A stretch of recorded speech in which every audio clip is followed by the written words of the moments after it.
Oke, assalamualaikum warahmatullahi wabarakatuh. Alhamdulillah ini sudah pertemuan keempat ya di mata kuliah perencanaan pembangunan, dan alhamdulillah pada pertemuan kemarin kita sudah membahas terkait sifat perencanaan ya, terus bentuk perencanaan, hierarki dari perencanaan ya. Nah, itu kita sudah bahas.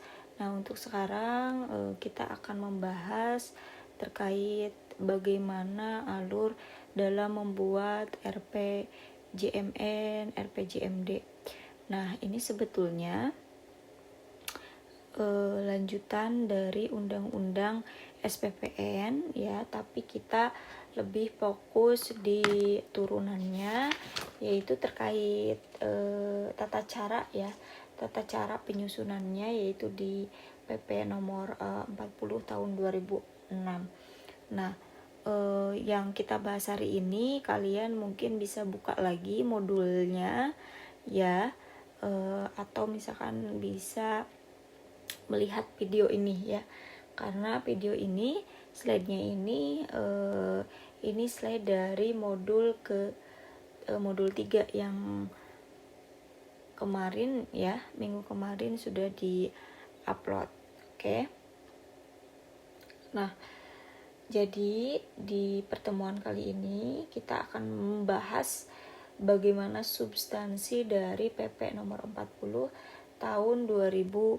Nah, sebelum ke bagan, saya mau memperkenalkan terlebih dahulu ya, apa saja pendekatan perencanaan. Nah, kalau pendekatan perencanaan itu ada 4. Ada pendekatan politik, ada pendekatan teknokratik, ada partisipatif, ada top down dan bottom up. Jadi ada 4. Nah, pendekatan politik namanya juga politik, berarti di sini pendekatannya ini dia lebih kepada pendekatan untuk melihat visi dan misi calon presiden ya, atau kepala daerah. Jadi dalam penyusunan rencana dokumen rencana ya, dokumen pembangunan ini, nanti pihak-pihak perencana akan melihat kepada visi dan misinya calon-calon presiden atau kepala daerah. Nah, itu pendekatan politik. Nah, pendekatan teknokratik ya, berarti di sini pendekatan teknokratik itu apa? Yaitu pendekatan dalam penyusunan dokumen rencana yang menggunakan metode dan kerangka berpikir ilmiah ya, oleh lembaga atau satuan kerja yang secara fungsional bertugas untuk itu. Oke. Nah, kalau yang partisipatif berarti namanya juga partisipatif, harus ada partisipasi, berdasarkan partisipasi ya, berarti partisipasi siapa, melibatkan siapa ya, ini melibatkan seluruh stakeholder ya, antara lain melalui musyawarah perencanaan pembangunan, kalau disingkat jadi musrenbang. Nah, yang terakhir ini ada pendekatan top down dan bottom up. Ini dilaksanakan menurut jenjang pemerintahan. Top down ya, ini top down berarti dari atas ke bawah. Kalau bottom up ini berarti dari bawah ke atas. Kalau top down itu seperti apa contohnya? Kalau top down ya, kalau top down itu berarti top down kan dari atas ya. Atas itu berarti siapa? Dari pemerintah ke masyarakat. Kalau bottom up, bottom ya, bottom up berarti dari masyarakat, ini kebalikannya, ke pemerintah. Kalau top down tadi dari pemerintah ke masyarakat. ya, seperti ini. Jadi ini dulu lah untuk untuk pegangan kita nanti memahami substansi PP nomor 40 2006 terkait tata cara penyusunan ya. Tata cara penyusunan dokumen rencana. Nah, jika kalian lihat ini kan pendekatan perencanaan ada di slide 7. Kalian bisa buka di slide 10.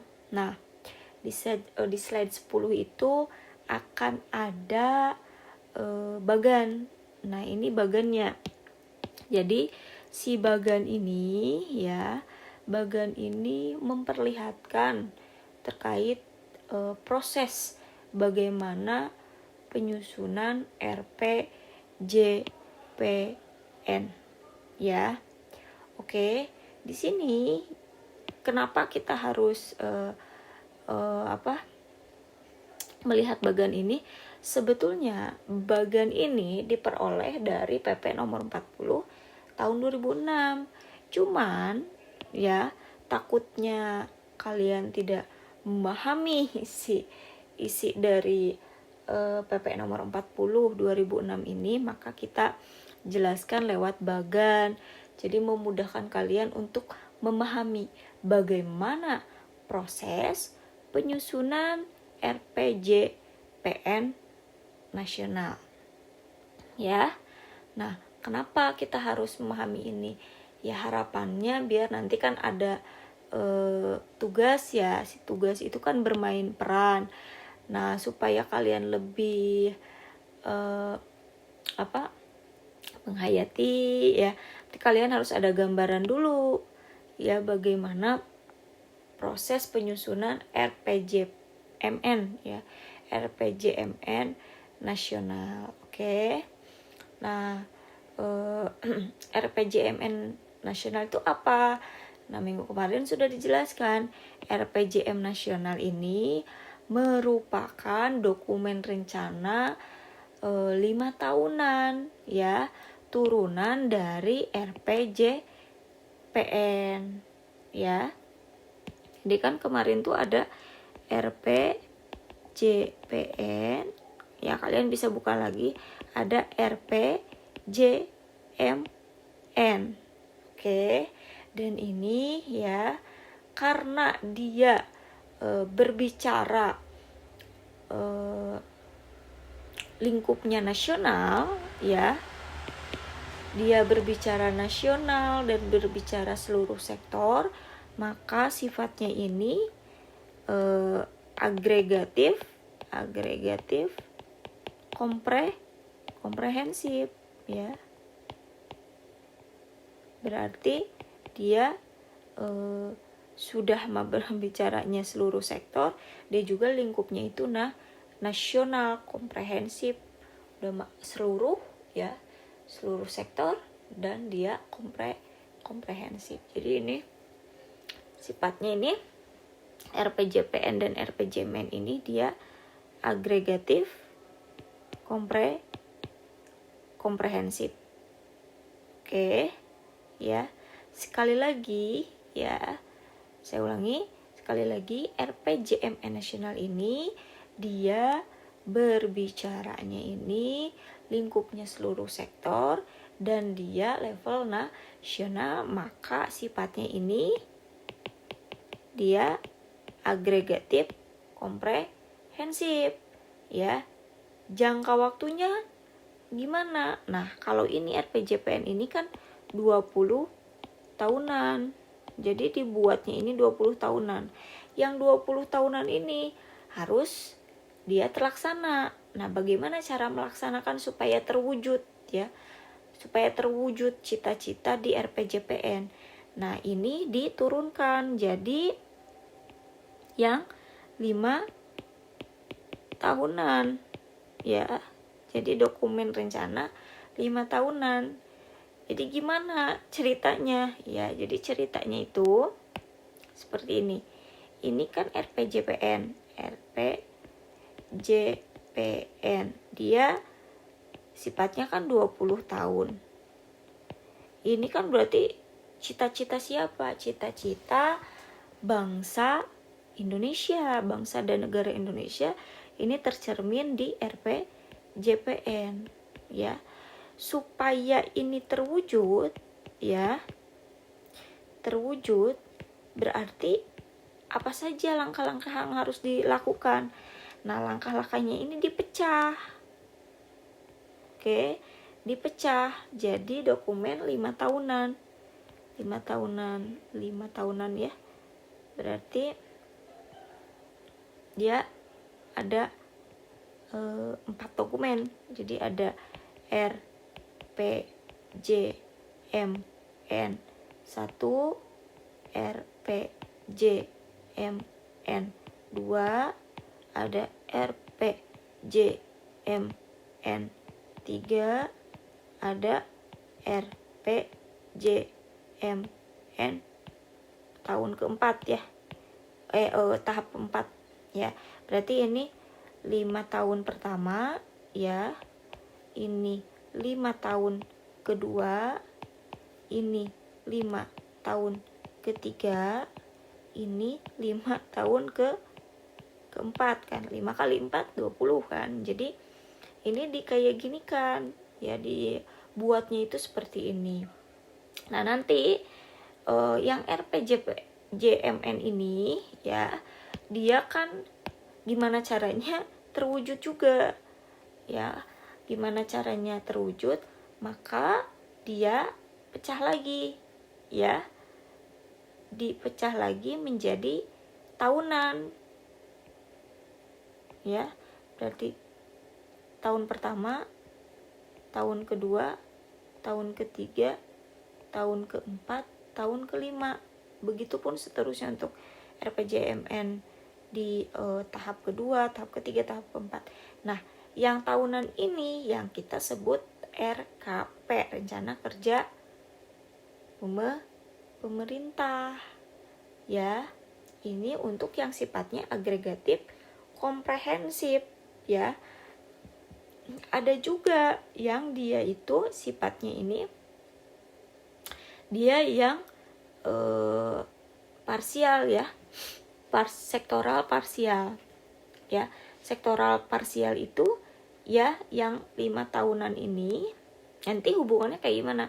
Nah, nanti hubungannya ini akan dijelaskan di sini. Yang parsial itu dia adanya di mana? Yang parsial itu ya. Jadi nanti dijelaskan di bagian ini. Oke. Semoga kalian bisa lihat ya. Saya perbesar dulu. Nah, seperti ini. Oke. Nah, jadi coba kalian lihat di sini di ini tuh di bagian paling kiri ya. Di bagian paling kiri ini menunjukkan pihak-pihak yang terlibat langsung dalam penyusunan RPJMN nasional. Nah, pihaknya ada siapa? Di sini ada presiden ya yang pertama, yang kedua ada Kementerian PPN atau kita kenal dengan Bappenas. Terus di sini ada kementerian atau lembaga di luar Bappenas ya. Siapa aja itu? Berarti kementerian lembaga yang ada di Indonesia. Ada Kementerian Perekonomian, ada Kementerian Pertanian, ada Kementerian Pendidikan ya, ada Perdagangan dan Perindustrian ya, ada Kementerian Desa dan sebagainya. Nah, ini di kementerian lembaga. Setelah itu ada siapa? Ada pihak yang keempat, yaitu siapa? Masyarakat. Dan pihak kelima yaitu ada daerah. Oke.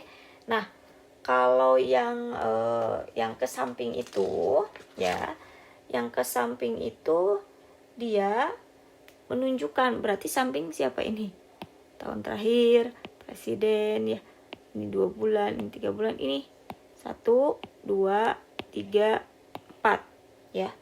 Nah, si ini yang ke samping ini menunjukkan fase-fase proses penyusunan. Fase 1, fase 2, fase 3, fase 4 ya. Jadi fase-fase penyusunan RPJMN, fase-fase proses penyusunan RPJMN. RPJMN. Nah, oke. Jadi di fase awal ya, di sini kalau kalian lihat di fase awal ini ya, atau tahun terakhir. Nih, kalau kalian udah ya, saya hapus ya. Di tahun terakhir ya, di tahun terakhir ya, di sini. Bentar. Di tahun terakhir ya, di sini. Di tahun terakhir ini merupakan tahun terakhir dari siapa? Tahun terakhir ya, ini maksudnya adalah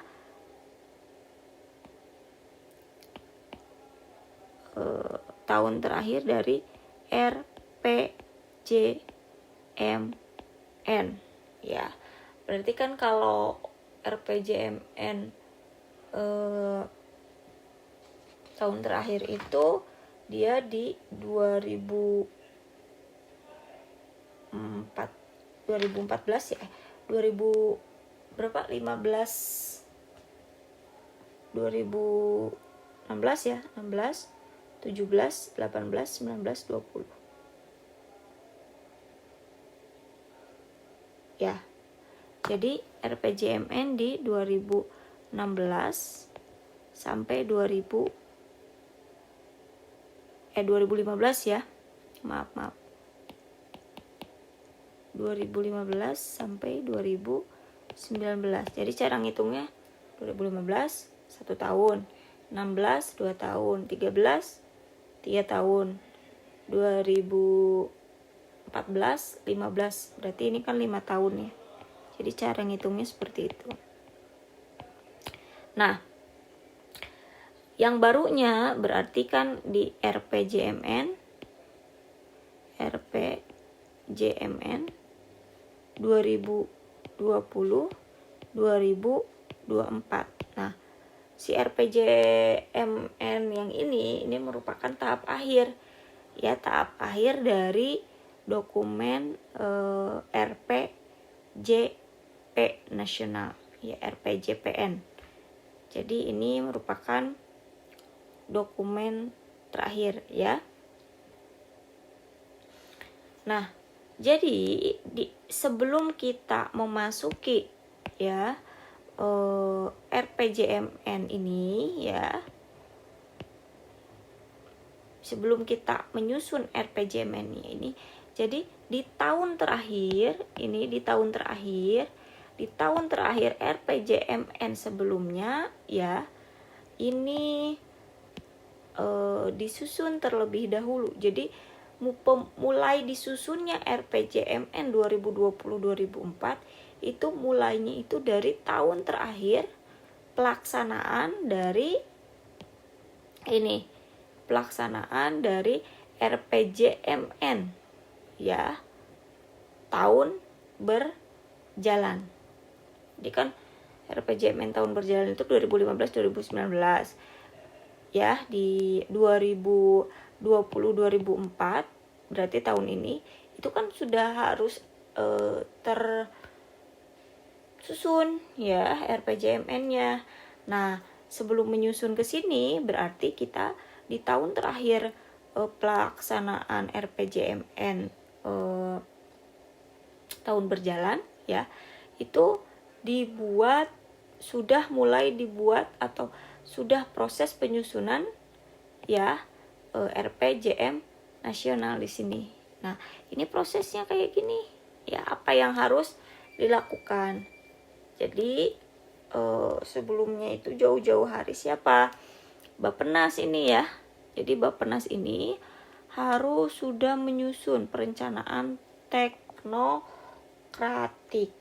Apa itu? Jadi tadi ya, perencanaan teknokratik itu adalah metode perencanaan yang dia disusun secara ilmiah. Jadi di awal itu sudah harus dibuat ya. Dibuat apa? Dibuat background study ya. Jadi background study untuk RPJMN 2020-2024 itu sudah disusun di tahun terakhir RPJMN 2015-2019 ya. Jadi ini disusun, itu ada background study-nya, disusun menggunakan pendekatan teknokratik, yaitu metode ilmiah perencanaan ya. Oke, ini dilakukan oleh siapa? Kalau di Kementerian PPN ini dilakukannya oleh unit-unit yang memang memiliki fungsi perencanaan ya. Dan di lembaga juga ternyata dia juga harus disusun ya, yaitu biasanya perencana ini di bawah sekretariat ya. Nah, si proses perencanaan teknokratik ini berarti tadi kan membuat background study ya. Berarti background study ini maksudnya apa? Berarti dia mengevaluasi ya, mengevaluasi pelaksanaan dari RPJMN ya tahun berjalan. Jadi mengevaluasi apa yang sudah dicapai, apa yang belum dicapai. Nah, itu dievaluasi ya. Setelah itu setelah dievaluasi ini ya, dia tidak hanya dapat ya, evaluasi ini tidak hanya didapat dari Bappenas, tapi dia juga didapat dari evaluasi di tingkat Renstra, yaitu dari kementerian atau lembaga. Jadi perencanaan teknokratik ini ya diperoleh dari perencanaan teknokratik kementerian lembaga. Bagaimana proses evaluasi dari Renstra ya, Renstra tahun berjalan di pihak kementerian atau lembaga. Terus di sini juga dilihat dari proses evaluasi dari masyarakat ya, masyarakat yang teramati. Jadi ada sampelnya, masyarakatnya siapa. Nah, itu ada sampel ya, sampel program dari masyarakat.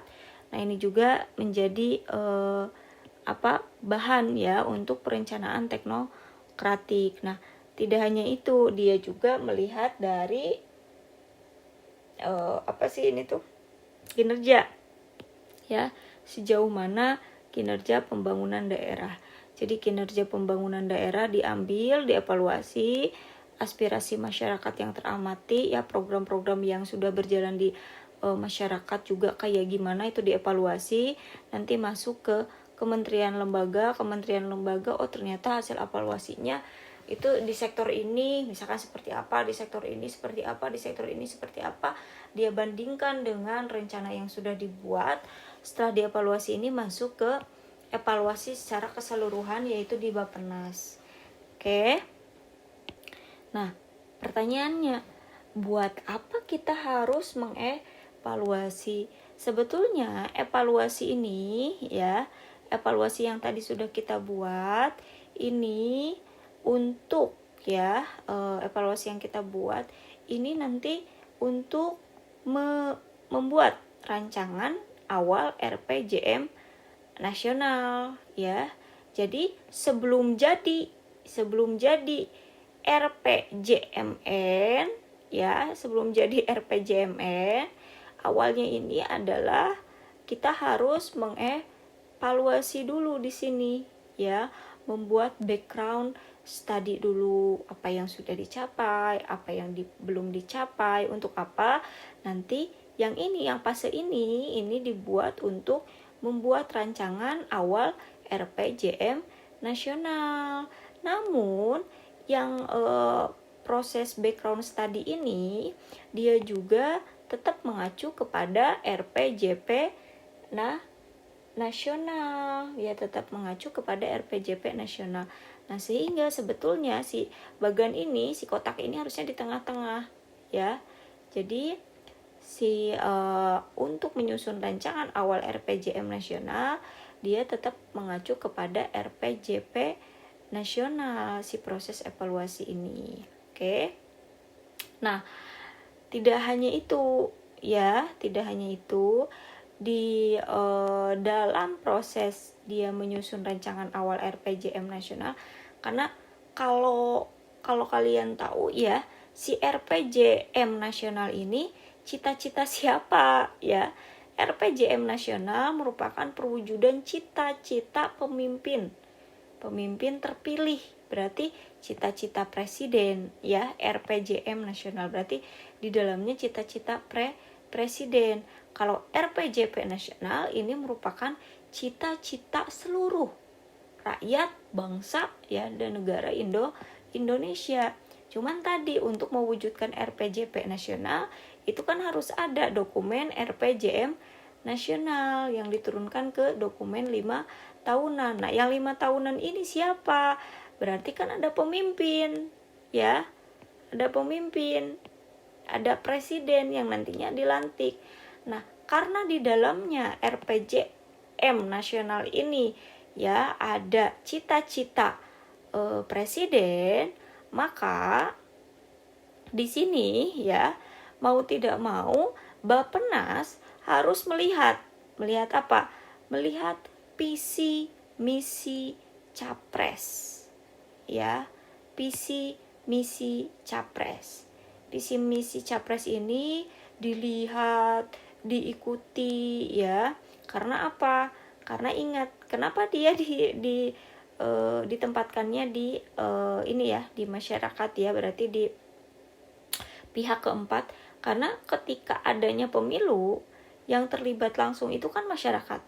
Berarti kan masyarakat harus memilih siapa pemimpinnya, kan seperti itu.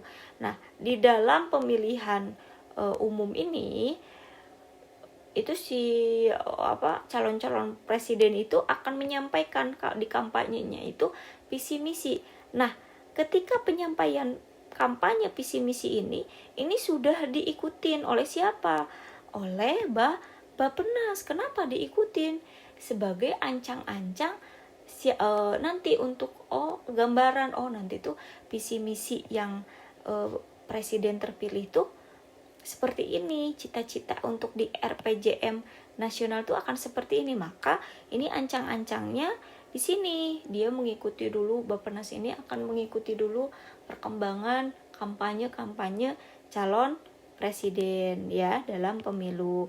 Nanti setelah pemilu kan pasti akan terpilih kan presidennya siapa. Nah, ketika pemilihan presiden ini ya ini akan ada presiden A yang terpilih, misalkan dari 2 kandidat ya, 2 kandidat utama itu dari presiden A dengan B. Dari awal, dari kampanye, dari debat suka ada kan debat presiden ya, calon presiden. Nah, itu diikutin semuanya oleh Bappenas. Nah, proses inilah yang dimaksud pendekatan politik. Jadi ada pendekatan teknokratik, yaitu berdasarkan evaluasi, berdasarkan kinerja program ya, kinerja pembangunan daerah, aspirasi masyarakat teramati terkait program-program yang terkait program-program, terus nanti dilihat di kementerian lembaga. Nah, kalau ini kan proses teknokratik, dia secara metode ilmiahnya seperti apa. Nah, tidak hanya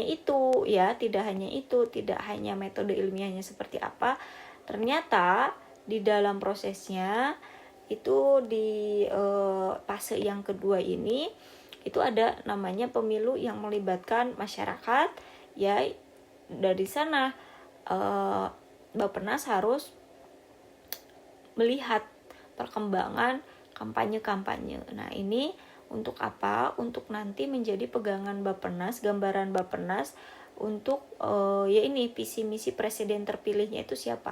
Jadi udah mengikutinya dari sini supaya jelas apa visi misinya. Jadi mau tidak mau Bappenas harus mengikuti visi misi calon presiden A dan calon presiden B. Nanti ketika sudah terpilih udah kebayang visi misi presiden yang terpilih itu ini gitu. Nah, setelah sudah kan terpilih ini, nah nanti dia sudah mengevaluasi, dia mengacu kepada RPJP nasional, ini proses teknokratik.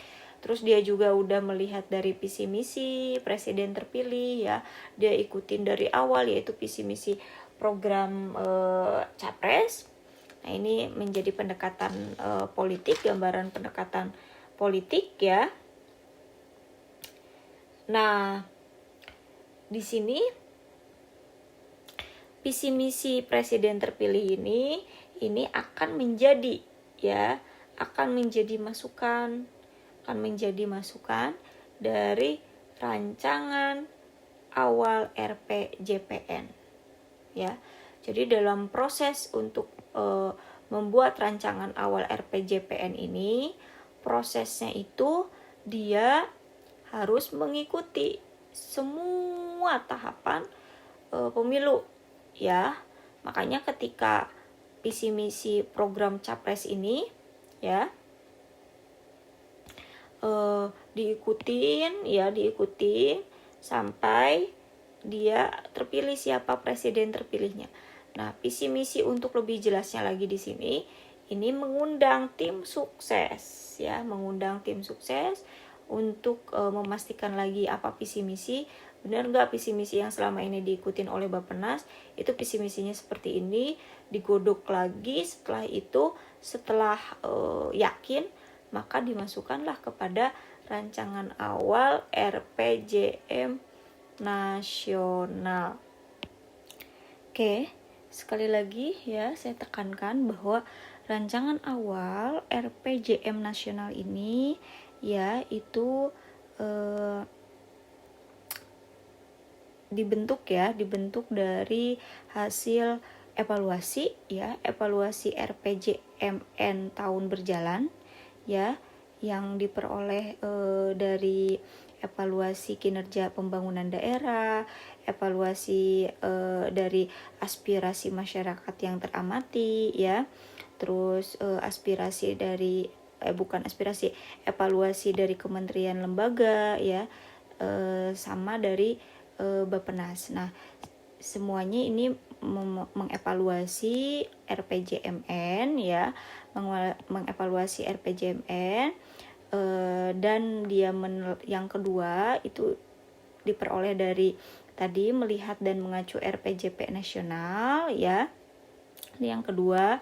Yang ketiga ini melihat dari visi misi dari presiden terpilih ya. Jadi rancangan awal ini terdiri dari tadi hasil evaluasi, terus melihat juga arah pembangunan ya, menelaah juga arah pembangunan, dan juga dia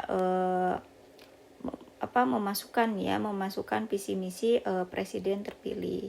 Nah, setelah jadi menjadi rancangan awal RPJM nasional, langkah selanjutnya yaitu dibawa di sidang kabinet ya. Jadi di sidang kabinet ini dirumuskan lagi ya, dibawa ke sidang kabinet. Nah, kenapa ada sidang kabinet? Karena sidang kabinet ini ya kan sudah terbentuk karena presiden sudah dilantik di sini. Presiden sudah dilantik, rancangan awalnya sudah jadi ya, terus dibawa di sidang kabinet. Setelah dibawa di sidang kabinet ya, rancangan awal RPJM nasional ini dia diturunkan menjadi rancangan Renstra KL ya. Setelah menjadi rancangan Renstra KL ini baru ditelaah lagi oleh siapa? Oleh Bappenas. Jadi masuk dulu ke sidang. Ini kan rancangan awal RPJM nasional ini yang buat itu kan Bappenas. Nah, Bappenas sudah jadi rancangan awalnya, ya dibahas di sidang kabinet, terus diturunkan ke rancangan Renstra KL itu akan seperti apa. Dibuatlah rancangan Renstra KL. Setelah sudah dibuat di Renstra KL, itu ditelaah kembali oleh Bappenas ya, si Renstra KL ini. Oke, setelah ditelaah sudah fix, maka ini akan menjadi rancangan RPJMN. Jadi rancangan awal itu akan berubah menjadi rancangan RPJM nasional ya. Oke, paham ya sampai sini? Oke. Nah, saya mau menambahkan, kenapa sidang kabinet dia diturunkan ke rancangan Renstra KL? Karena sidang kabinet ini kan dibahas oleh para menteri nih. Nah, para menteri di sini, para menteri itu berarti apa? Berarti para menteri juga harus membuat rencana 5 tahunan, betul nggak? Nah, rencana 5 tahunan yang harus menteri buat ini, ya ini mengacunya ini, ya ini karena adanya rencana awal RPJMN. Nah, ini misalkan dikasih tahu RPJM nasional itu akan seperti ini, akan seperti ini, akan seperti ini. Ini berdasarkan dari hasil evaluasi RPJMN tahun berjalan, ya, RPJMN yang 2015-2019, terus dari RPJP nasional, ya, mengacu juga kepada arah pembangunan RPJP nasional, dan mengacu juga kepada visi misi presiden terpilih. Nah, setelah itu sidang kabinet ini berarti menteri-menteri mau tidak mau si rencana dokumen rencana yang 5 tahunan ini harus mengikuti kan, harus mengikuti dari yang ini, ya, harus mengikuti rancangan awal RPJM nasional, keinginan rancangan awal RPJM. Makanya nanti si para menteri harus menurunkannya kepada rancangan Renstra KL, yaitu dokumen rencana 5 tahunan para menteri itu sendiri, para kementerian itu sendiri, karena sektoral, ya. Kalau ini kan nasional. Nah, diturunkan kepada para menteri. Para menteri kan udah beda-beda cerita. Ada menteri pertanian, pendidikan, kesehatan, ya. Itu kan udah beda cerita tapi harus satu tujuan. Makanya sih yang 5 tahunannya ini harus mendukung tujuan akhirnya yang menyeluruh ini. Jadilah dibuatlah rancangan Renstra KL, nanti dibahas lagi, digodok lagi di Bappenas. Nah, setelah digodok lagi di Bappenas, maka dimasukkan, ya, apa-apa saja yang akan dilakukan visi misi oleh para menteri ini, digodok lagi, terus masuklah. Setelah dipastikan semuanya, maka si rancangan awal ini dia akan berubah menjadi rancangan RPJM nasional, ya, bukan lagi awal tapi udah rancangan RPJM-nya, ya. Nah, setelah rancangan RPJM nasional ini sudah dibuat oleh Bappenas, ya, jadi rancangan awal sudah diubah menjadi rancangan RPJM nasional yang sudah memasukkan rancangan Renstra KL ini, maka ini akan dimusyawarahkan.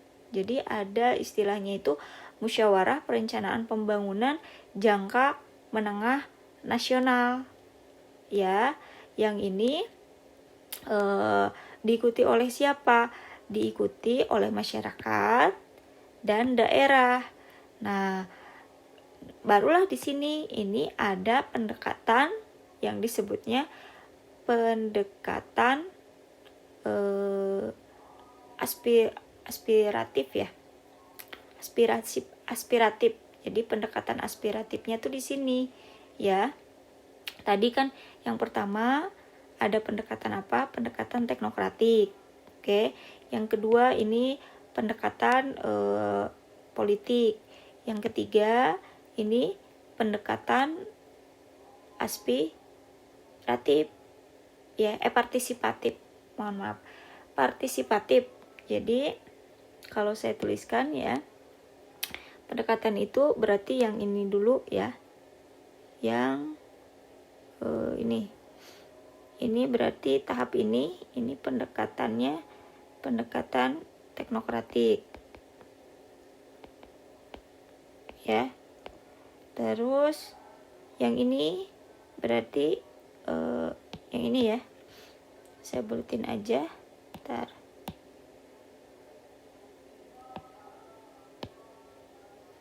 Yang ini, ya.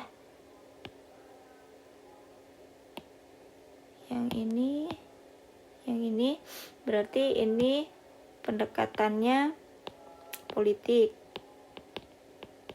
Nah, yang terakhir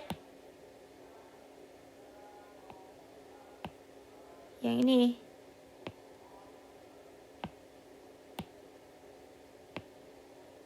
Yang ini pendekatannya, ini pendekatan partisipasi.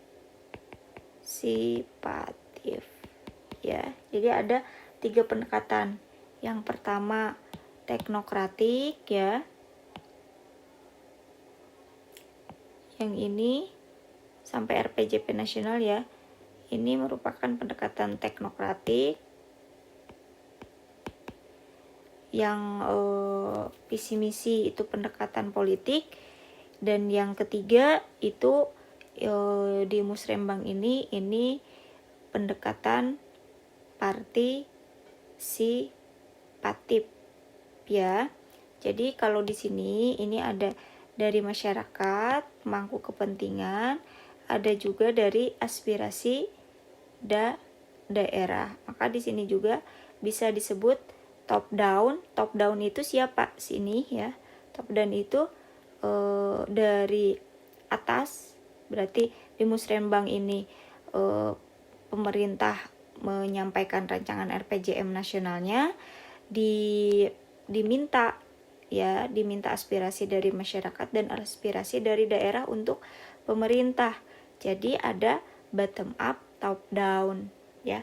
Top down itu berarti dari tadi Bappenas ke masyarakat ya, yang rancangan RPJM nasional.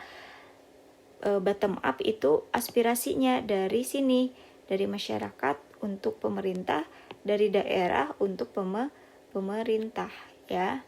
Kayak ini di musrembang jangka menengah nasional. Berarti di sini ada juga bottom up, top down ya. Jadi di sini. Oke. Nah, setelah dimusrembangkan, nanti ditetapkan juga oleh Bappenas ya. Nanti berubah, rancangan RPJM nasional ini akan menjadi rancangan akhir RPJM nasional ya. Jadi ada rancangan akhir. Nah, rancangan akhir ini akan dibawa lagi ke sidang kabinet ya, ke sidang kabinet. Jadi rancangan akhirnya seperti apa itu akan dibawa ke sidang kabinet. Setelah itu, setelah semuanya setuju, oke, setuju, nanti ditetapkan dengan peraturan presiden. Setelah itu barulah menjadi RPJM nasional. Nah, RPJM nasional karena dia sudah jadi ya, maka di sini si rancangan Renstra KL yang ada di sini ya, rancangan Renstra KL ini harus dilakukan penyesuaian karena RPJM nasional yang sudah fixnya itu sudah jadi. Oleh karena itu para menteri itu harus menyesuaikan rancangan yang ada, itu harus disesuaikan dengan RPJM nasional, sehingga rancangan Renstra KL ini ya setelah disesuaikan dengan RPJM nasional yang sudah ditetapkan dengan Perpres ya, ini akan menjadi Renstra KL ya. Berarti ini dokumen rencana 5 tahunan para menterinya udah jadi juga. Nah, setelah itu Setelah itu karena RPJM juga sudah jadi nasional, maka daerah juga harus ikut menyesuaikan RPJMD-nya. Nah, next kita akan membahas terkait RPJMD, bagaimana proses penyusunannya. Karena kalau yang ini, bagian yang ini penyusunan RPJMN. Jadi kebayang ya, kemarin kan sudah diperlihatkan bagannya ya, itu harus RPJMN harus mengacu kepada RPJPN, terusnya tuh RPJMN harus dipedomani ya. Nah, itu bahasa-bahasa yang itu coba buka lagi si bagannya ya. Nah, ini yang lebih detailnya seperti ini. Jadi proses penyusunan RPJMN yang lebih detailnya itu seperti ini. Oke, semoga paham ya. Nah, nanti yang terakhir kita akan membahas bagaimana penyusunan RPJMD. Oke, sebagai tambahan ya, kalau untuk menyusun RPJMN ya, itu waktunya hanya 3 bulan setelah pelantikan presiden. dan itu harus sudah jadi ya. Makanya itu di persiapannya itu dia dari 1 tahun sebelumnya ya, karena memang 3 bulan itu harus sudah matang, harus sudah jadi, dan itu dokumen yang sangat serius. Kalau misalkan dibuatnya asal-asalan, waduh, itu kan melibatkan seluruh Indonesia gitu ya, jadi bahaya. Nah sekarang kita masuk ke bagaimana penyusunan ya. Kalau tadi RPJMN, kalau sekarang RPJMD ya. Jadi di sini sudah ada angkanya, ada 6 tahap ya. Ada 6 tahap penyusunan RPJMD. Nah, RPJMD di sini ini bisa D-nya ini, daerahnya ini bisa provinsi dan bisa juga kabupaten atau kota ya. Jadi RPJMD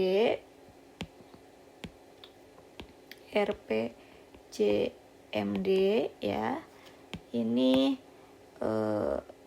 bisa di level provinsi ya, dan bisa di level kabupaten kota. Oke. Jadi di sini ya, langkah awalnya dalam penyusunan RPJMD ini, langkah awalnya berarti dia persiapan penyusunan RPJMD.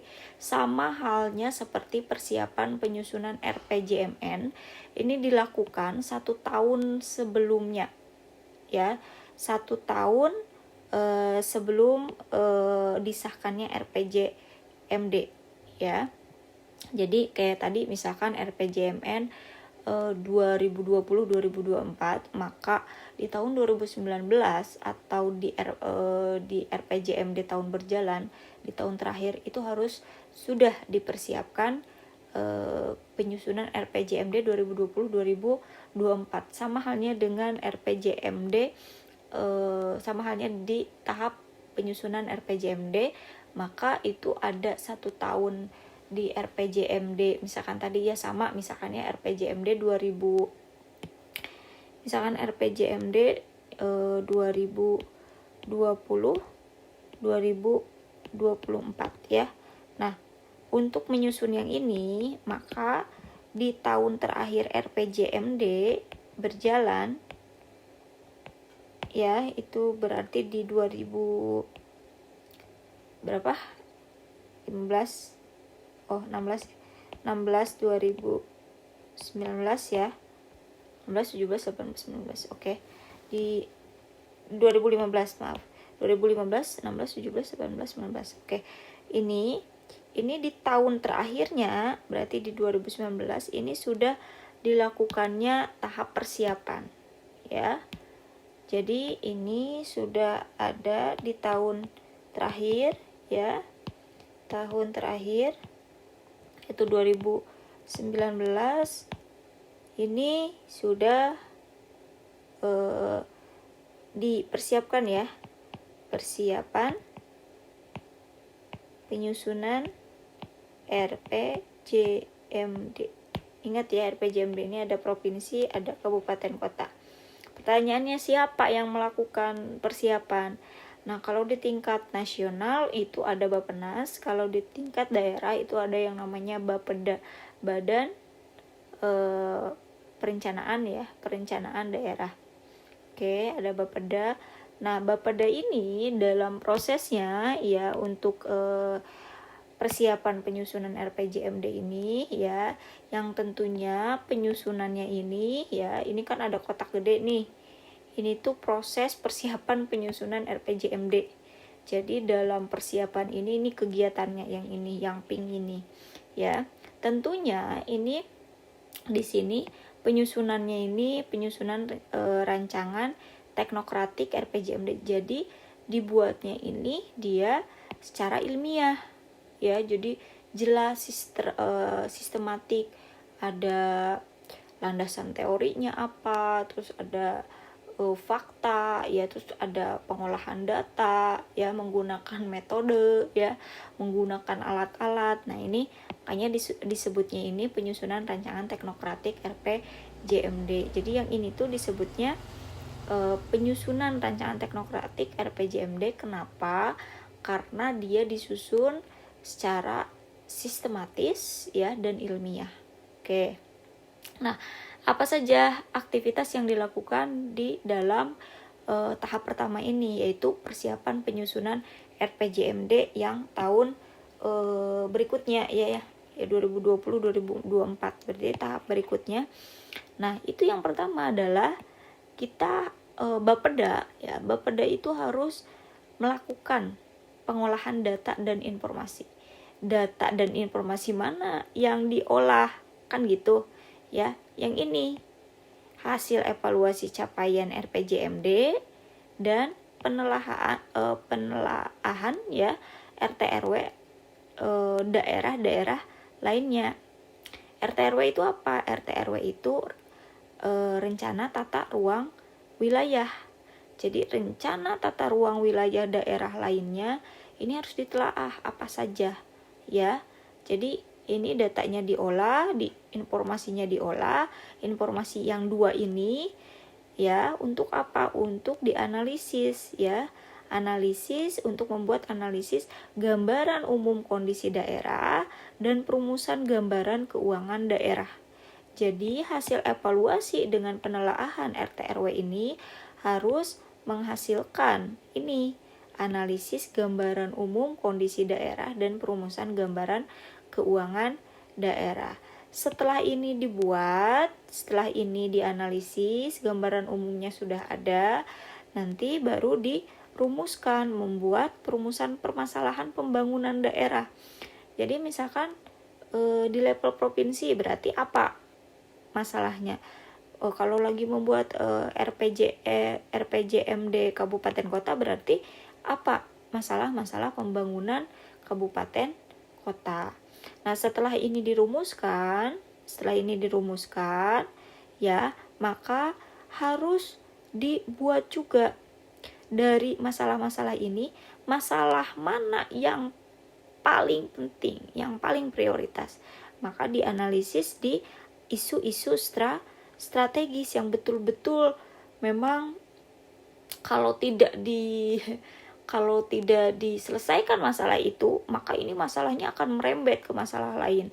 Tapi kalau diselesaikan masalah satu itu, maka insya Allah dia akan bisa membantu menyelesaikan masalah-masalah yang lain. Ini namanya analisis isu-isu strategis. Nah, dalam menganalisis isu-isu strategis ini, dalam membuat ya analisis isu-isu strategis ini, maka jika analisis isu-isu strategis ini dibuatnya ini untuk untuk RPJMD provinsi, maka yang harus ditelaah adalah RPJMN ya. Jadi harus ditelaah dari RPJMN. Kalau misalkan lagi buat RPJMD kabupaten kota, maka yang harus ditelaah adalah RPJMD provinsi ya. Jadi analisis isu strategis ini ya, kalau analisis isu strategis kabupaten kota, maka dia harus menelaah provinsi. Kalau analisis isu-isu strategis provinsi, maka dia harus menelaah dari RPJMN. Nah, setelah analisis isu strategis dibuat, maka selanjutnya harus dirumuskan penjelasan dan visi misi serta tujuan dan sasaran. Nah, perumusan penjelasan visi misi serta tujuan dan sasaran RPJMD ini diperoleh dari apa? Ingat ya, di sini ada visi misi dan program ya. Jadi dia harus berdasarkan dari visi misi dan program kepala daerah ya. Kepala daerah yang terpilih. Kalau tadi kan dari visi misi. Nah, ini kan di sini ada pendekatan apa? Kalau visi misi, kalau kepala daerah ya ini kan pendekatan politik. Di sini ada pendekatan politik. Jadi dalam perumusan penjelasan visi misi RPJMD serta tujuan dan sasarannya ini harus apa? Harus mengacu ya, harus melihat, harus menelaah kepada visi misi dan program kepala daerah terpilih ya.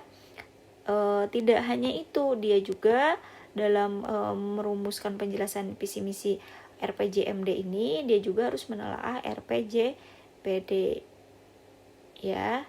Jadi dari analisis isu-isu strategis ini baru dirumuskan, oh visi misinya karena ada masalah ini jadi ini ya. Ini juga harus berdasarkan dari visi misi program kepala daerah dan penelaahan RPJPD. Makanya luar biasa dalam menyusun RPJMD ya, luar biasa capek ya, dan memang cukup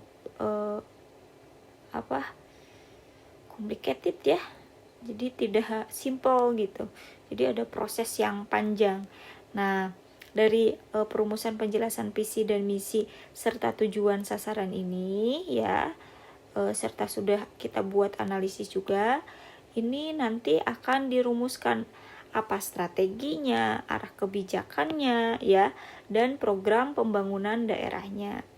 Nah, setelah ini sudah dibuat, maka di sini ini buat kerangka pendanaan dan program ya.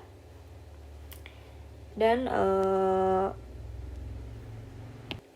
ini program perangkat daerah ya. Jadi kerangka pendanaan itu dibuat dan program perangkat daerah. Jadi perangkat daerah itu dinas. Jadi dinas-dinas itu dibuat program-programnya. Oke, setelah itu ini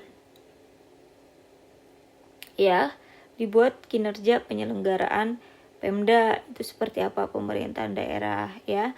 Nah, nanti ya ini akan menghasilkan apa? Jadi proses yang ini akan menghasilkan rancangan awal RPJMD. Ini prosesnya, proses panjangnya seperti ini. Jadi di sini prosesnya ini juga melibatkan siapa? Melibatkan dinas-dinas ya dalam prosesnya ini. Jadi tidak hanya pemerintah full Bapeda saja, tapi ada juga perangkat daerah.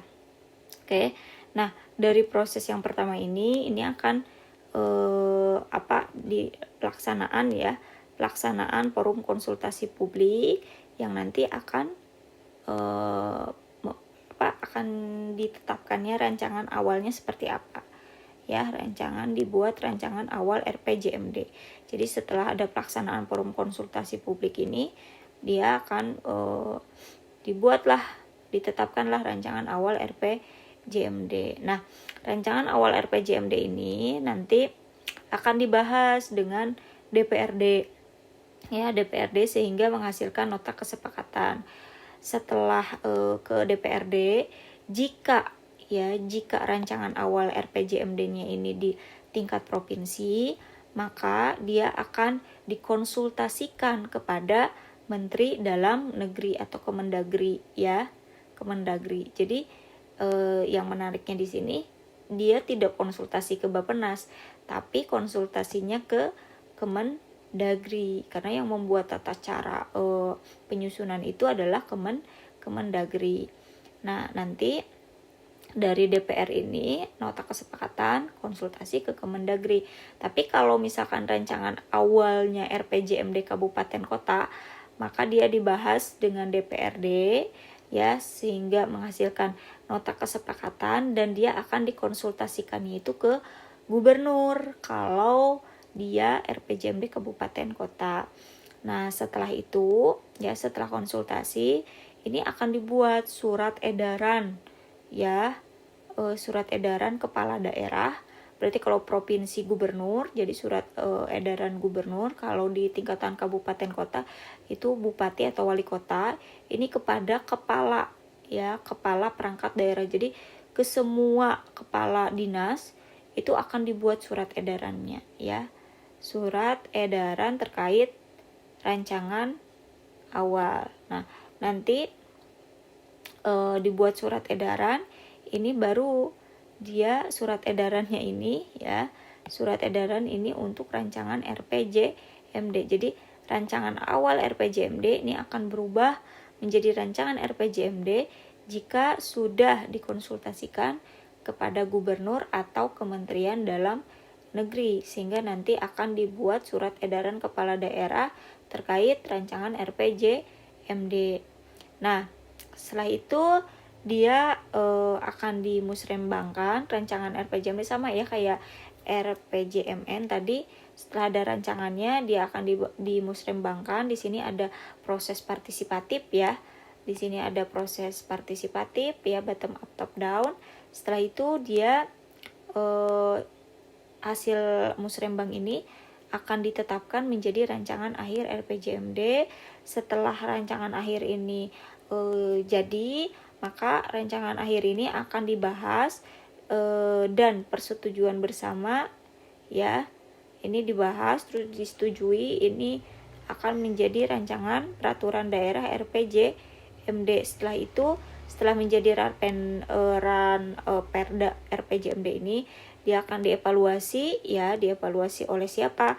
Oleh gubernur kalau dia RPJMD kabupaten kota, dan oleh kementerian kalau dia RPJMD provinsi ya.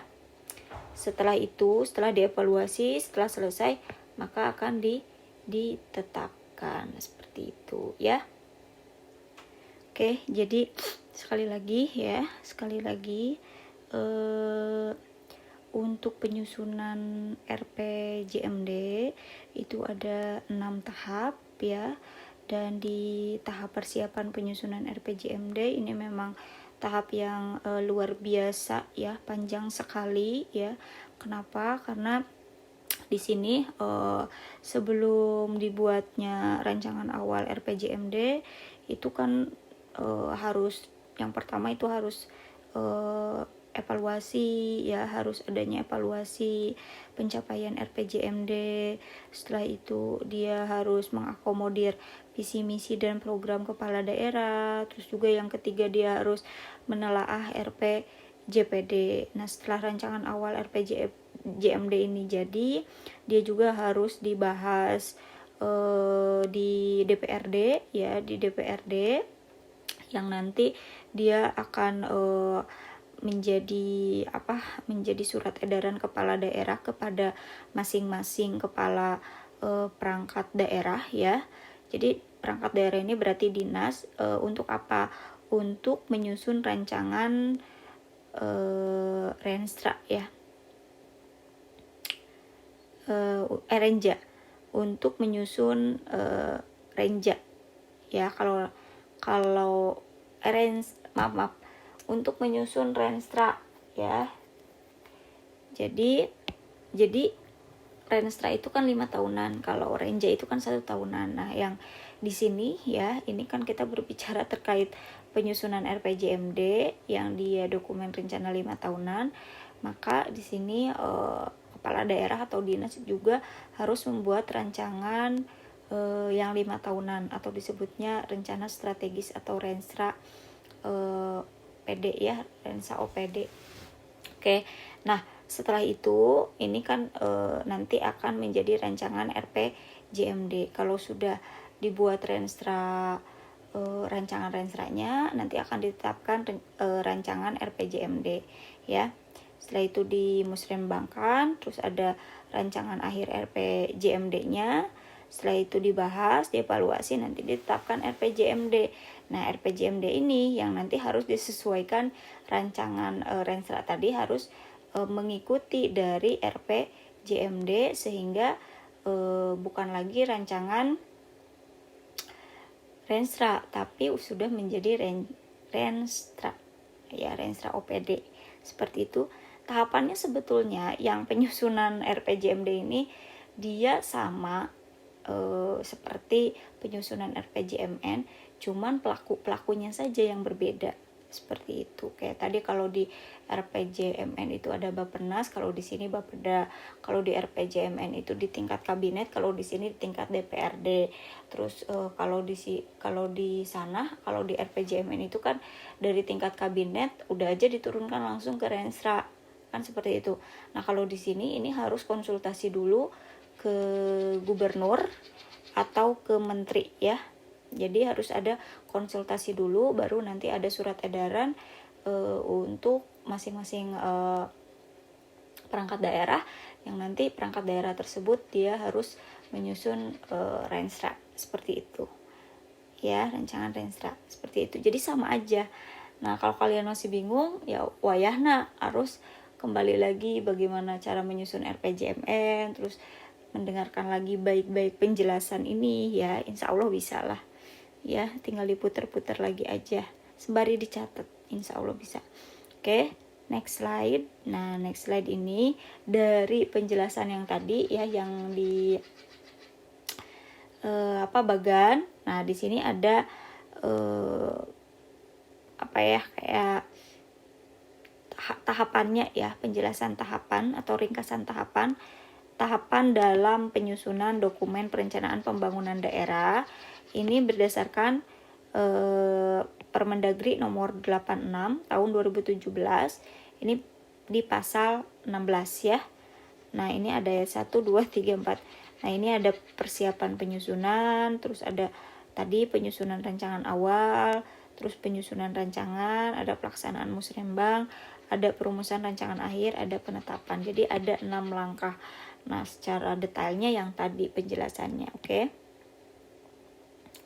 Nah, ini kalau ini terkait di pasal 46 di pasal 46 ya, itu ada pendahuluan gambaran umum. Jadi disebut dokumen teknokratik itu sampai di yang tadi penyusunan permasalahan dan isu strategis. Kalau untuk poin 5 ini sudah ada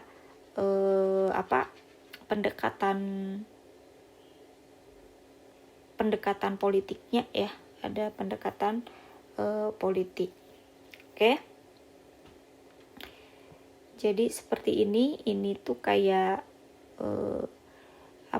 isi dari dokumen rencana RPJMD itu bab 1 apa, bab 2 ini sudah sampai bab 9 penutup ini sudah diatur di dalam Permendagri 86 tahun 2017. Oke. Next. Ya, nah di next di sini ini ada bagan yang secara ringkasnya ya. Ini berarti ada RPJMD. Nah, RPJMD ini harus diturunkan. Jadi RPJPD ini harus diturunkan ke RPJMD. RPJMD ini harus diturunkan ke RKPD. Nah, RPJPD, RPJMD, RKPD ini kan sifatnya ini agregatif komprehensif ya. Karena dia tidak hanya fokus ke satu sektor saja. Jadi ini seluruh sektor, RPJPD, RPJMD, RKPD ini berbicara seluruh sektor ya, seluruh sektor di daerah ya. Sementara si RPJMD ini tidak hanya diturunkan di RKPD saja, tapi dia juga harus diturunkan di tingkatan Renstra perangkat daerah, Renstra dinas atau rencana 5 tahunan dinas. Nah, Renstra ini baru dia sifatnya itu parsial ya, sektoral parsial. Kenapa? Karena Renstra ini kan kalau dinas itu kan sudah per sektor, dinas kehutanan, dinas pendidikan, dinas kesehatan. Nah, makanya masing-masing dinas ini harus membuat rencana 5 tahunan sebagai apa? Sebagai langkah untuk mewujudkan ya tadi yang seluruh sektor tadi, yaitu di RPJMD. Nah, ini dibuatnya ini diturunkannya juga ke Renstra dinas ya. Setelah itu dari Renstra dinas ini harus diturunkan ke Renja, rencana kerja, yaitu yang 1 tahunan tadi untuk mewujudkan yang 5 tahunan itu Renstra ya. Ya ini mah yang awal lah ya. Yang awal bisa dibaca lagi, ini mah kayak bagan singkatnya. Oke. Nah, ini coba kita lihat di sini di penjelasan ini. RPJPD dilaksanakan melalui RPJMD. Ini kan. Jadi kalau RPJPD mau terwujud, wayahna harus diturunkan ke rencana 5 tahunan ya. 5 tahunan ini sebagai cita-cita siapa? Cita-cita pemimpinnya, pemimpin selama periode tersebut. Karena kan RPJMD itu tadi ada proses politik ya. Oke. Nah, terus yang kedua, RPJMD dijabarkan ke dalam Renstra PD dan diterjemahkan ke dalam RKPD. Jadi ini dijabarkan yang 5 tahun ini dijabarkan ke rencana 5 tahunan perangkat daerah dan diterjemahkan ke dalam RKPD. Berarti RKPD ini dengan Renstra ini memang sebagai perwujudan kalau RPJMD mau sukses, maka harus ada rencana 5 tahunan dari per sektornya, karena ini kan seluruh sektor. RPJMD seluruh sektor, maka per sektornya itu harus punya tujuan juga, punya visi misi juga, yaitu di Renstra PD. Oke.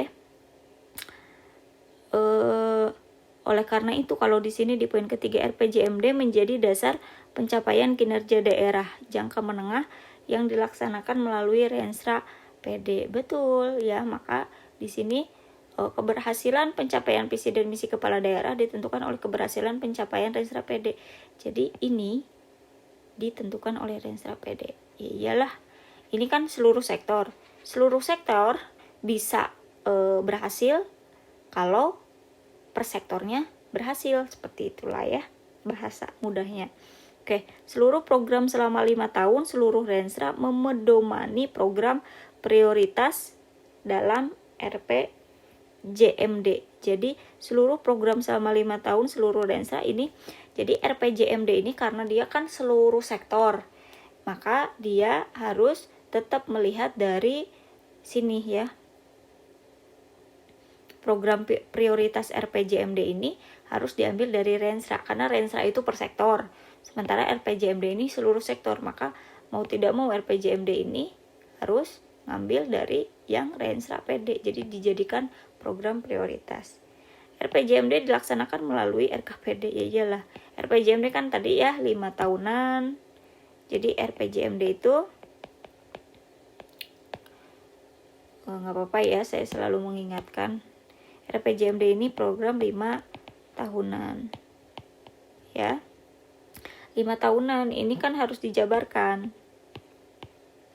ya ke dalam kegiatan, maka ada RKPD tahun pertama, RKPD tahun kedua, RKPD tahun ketiga, RKPD tahun keempat, dan RKPD tahun ke-5, seperti itu. Yes. Nah, RPJMD ini kan merupakan tadi ya, dijabarkan dalam Renstra. Karena Renstra juga dia kalau ini seluruh sektor, kalau Renstra itu per sektor. Ya, per sektor tapi 5 tahunan. Jadi yang ini harus mengisi yang ini. Jadi program prioritas RPJMD mau tidak mau harus dari Renstra.